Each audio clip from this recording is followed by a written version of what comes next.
Hello everybody, and My Hero Academia Vigilantes has just dropped its episode 12, and this episode felt just like an episode of Phineas and Ferb to me. The A and B plot, first off let me say it's really ironic which one the B plot is. It felt storyline-wise like the B plot should be the A plot, but considering there was a B quirk user in the B plot, I can't really complain. We start off with the same problem as last time. The power's out. How are we gonna keep this show on the roll? Turns out, the Crawler has shown up and has brought the microphone that Pop uses to direct traffic and do her own indie performances. So, she is capable of calming everyone down and doing a little bit of a show here. And we also get this right here, where, like, she's obviously the vigilante that commits crimes by, like, helping fight crime. At least the Crawler is. Like, he just gave his name and everything. People should know what he looks like. And here we have two of some of the top heroes in the world just chilling here. Look at these two. Like, dude, this guy just basically admitted to being a criminal. Are you not gonna question him or anything? He's gonna sit there like, oh yeah, well, he's a criminal, but he's not like a bad guy. Then we see Koichi as the Crawler mocking Present Mike, I think, because look at this pose compared to Present Mike's pose. Honestly, I think he's mocking Present Mike. That's my guess. Then we get our first bit of the B plot, and Hachisuka is still on the run from Knuckleduster. We, of course, then go back to the A plot, which is the main focus on the first half of the show. And Popstep is now telling everyone very badly and, you know, kind of out of her own character because she is so nervous about how nervous she is and that you guys should stay safe and how to do so.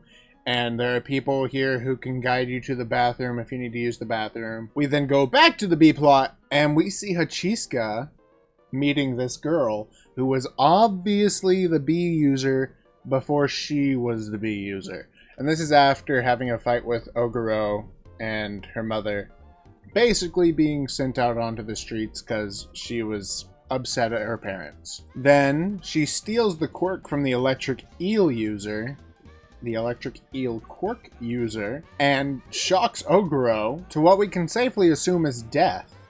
We then see a flashback of Oguro and an arms dealer, I believe, talking. And if I'm not mistaken, I think this is the same arms dealer Shigaraki used. So this guy has ties to the criminal underworld. Like, the deep, dark criminal underworld. If I'm correct about this, the fact that he was connected to Shigaraki means that he is connected to All For One. So All For One likely knows that Knuckleduster is getting what he is getting, or at least could be aware of it. Then of course the show must go on. The power came back on and everybody's going to do their song and dance, and they sing the Naruhata theme song. Hachisuka actually got to basically get right next to the building, and she's all like, I'm gonna ruin this. I am going to ruin this. And we learn through Knuckleduster, who is now back, yeah, we love to see it. He had to get himself an IED to bring himself back to life, which apparently he asked for to be made custom into the electric gun he has, which is so cool. He gives the reasoning, sometimes we start hearts, sometimes we stop them. It's like, wow. Wow. You're so cool, Knuckleduster. Like, actual great dad. Anyway, we learned through Knuckleduster that Hachisuka, before, when she was his daughter, actually wanted to kind of go to a musical concert and possibly play her own instrument. And she's very jealous of the fact that the Naruhata building doesn't have her on it. Then Knuckleduster, of course, takes her out, stopping her heart, killing his own daughter. His daughter is dead, and he takes the giant queen bee out of her head, which honestly, the queen bee is so big, I'm starting to question how much of her brain can really be in there. The way he explains the quirk is that technically the brain would need to be there, because the hive influences the brain through chemicals. So the brain has to be there. But this queen bee is technically the quirk user, from what I understand. Once he smashes this queen bee, or explodes it with chemicals, then that's it. There's no more hive. There's no more bee quirk user. We then cut kind of the C plot, I guess. So there's an A plot, there's a B plot, and there's a C plot.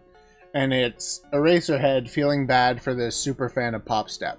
And we see that this guy, who has a similar marking to the bee user on his eye. There's a lot of eye patches in the show. Everyone who had the bee quirk user in their eye had one. The mom has one.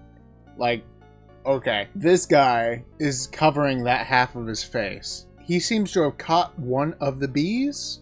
I don't know what he's going to do with it. It looks like he's supposed to be a part of a police force. But he's giving off vibes of, I'm like the main antagonist, you know? So, I don't know. What do you guys think? Go ahead and leave your thoughts in the comments. Like and subscribe if you like this kind of content. Being that this is episode 12, I'll probably have a playlist ready for you guys to watch. But until next time, have a blessed day.